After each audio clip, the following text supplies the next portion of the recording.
60%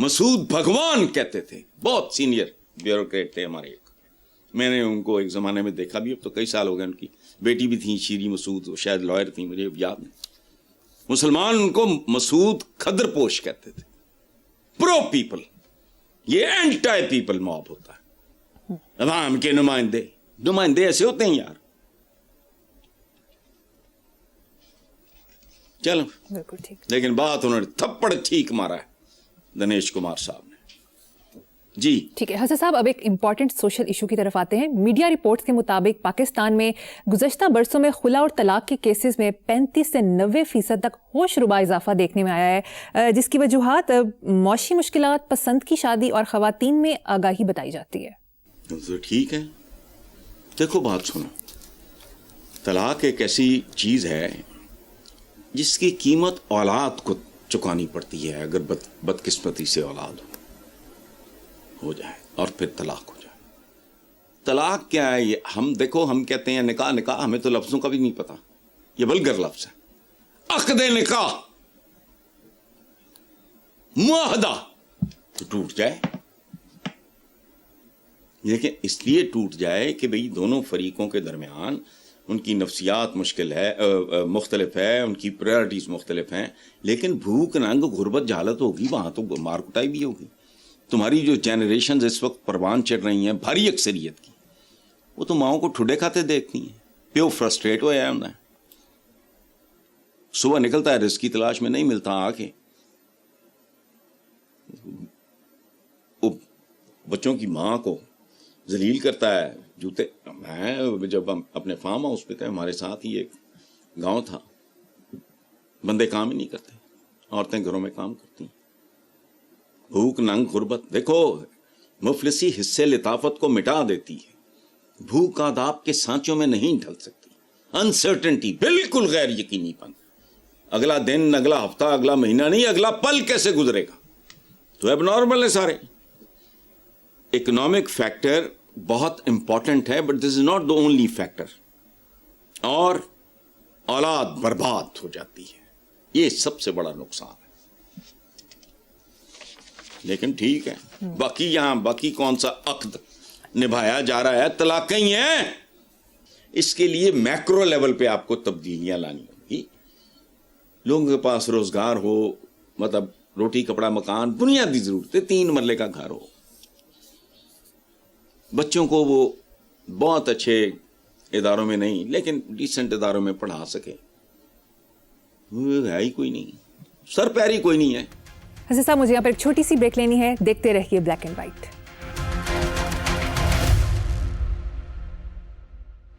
welcome back. Hasan صاحب, world meteorological organization WMO نے خبردار کیا ہے کہ اگست 2026 تک سپر ال نینو بننے کے امکانات 80% پہنچ جائیں گے, جس کے نتیجے میں پاکستان کو ایک دوہری موسمی آفت کا سامنا کرنا پڑ سکتا ہے. ملک کے جنوبی علاقوں میں شدید گرمی, خشک سالی اور پانی کی قلت کا خطرہ بڑھ جائے گا, جبکہ شمالی اور پہاڑی علاقوں میں معمول سے کم مانسون بارشوں کے باوجود اچانک اور شدید سیلابی ریلوں کا خدشہ پیدا ہو سکتا ہے. اقوام متحدہ کے سیکرٹری جنرل انطونیو گوترس نے کہا کہ ال نینو ایک ایسے وقت میں آ رہا ہے جب عالمی حدت پہلے ہی خطرناک سطح پر پہنچ چکی ہے, اور یہ رجحان موسمیاتی بحران کی شدت میں بھی مزید اضافہ کر سکتا ہے. حسن صاحب, آپ نے 17 اپریل 2026 کے پروگرام میں اس پر تفصیلی بات کی تھی, اب کیا کہیں گے؟ تو بیٹا میں نے کیا کہنا ہے, میں تو پہلے ہی کہہ چکا ہوں. وہ تو وارننگ تھی, لیکن وارننگ تو انسانوں کو دی جاتی ہے نا, جانوروں کو تو نہیں دے سکتے آپ وارننگ. دیکھو یہ ہم ایک خاص پیریڈ میں داخل ہو رہے ہیں, میں نے یہی کہا تھا, جس میں منی آئس ایج کی یہ شروعات ہو رہی ہے, جس کی وجہ سے پہلے پرانی برف جو پڑی ہوتی ہے وہ پگھلتی ہے, زیادہ بارشیں, زمین کا ٹیمپریچر لو, سنو فال, پھر آئس ایج. اچھا ہاں, ایک اور ضروری بات یہ ہے کہ یہ پہلی بار نہیں ہوگا. بنی نوع انسان سیپینز پہلے بھی آئس ایج سے گزر چکے ہیں, تو you are heading towards this. اور آج ہی کی خبر ہے میرا خیال ہے کہ یورپ میں گرمی کے ریکارڈ ٹوٹ گئے, اور یہ ریڈ الرٹ فلانا, ایئر کنڈیشنرز کی خریداری بڑھ گئی, وہ سارا. تو کیا ہو رہا ہے؟ میں نے تو مجھے تو ڈیٹ یاد نہیں تھی, آپ نے یاد کرائی ہے. 17 اپریل کو میں نے یہ بات کی تھی کہ آئس ایج کی تیاری کرو. ہمارے ہوتے ہوئے تو نہیں آئے گی, میں تو فائدے میں ہوں.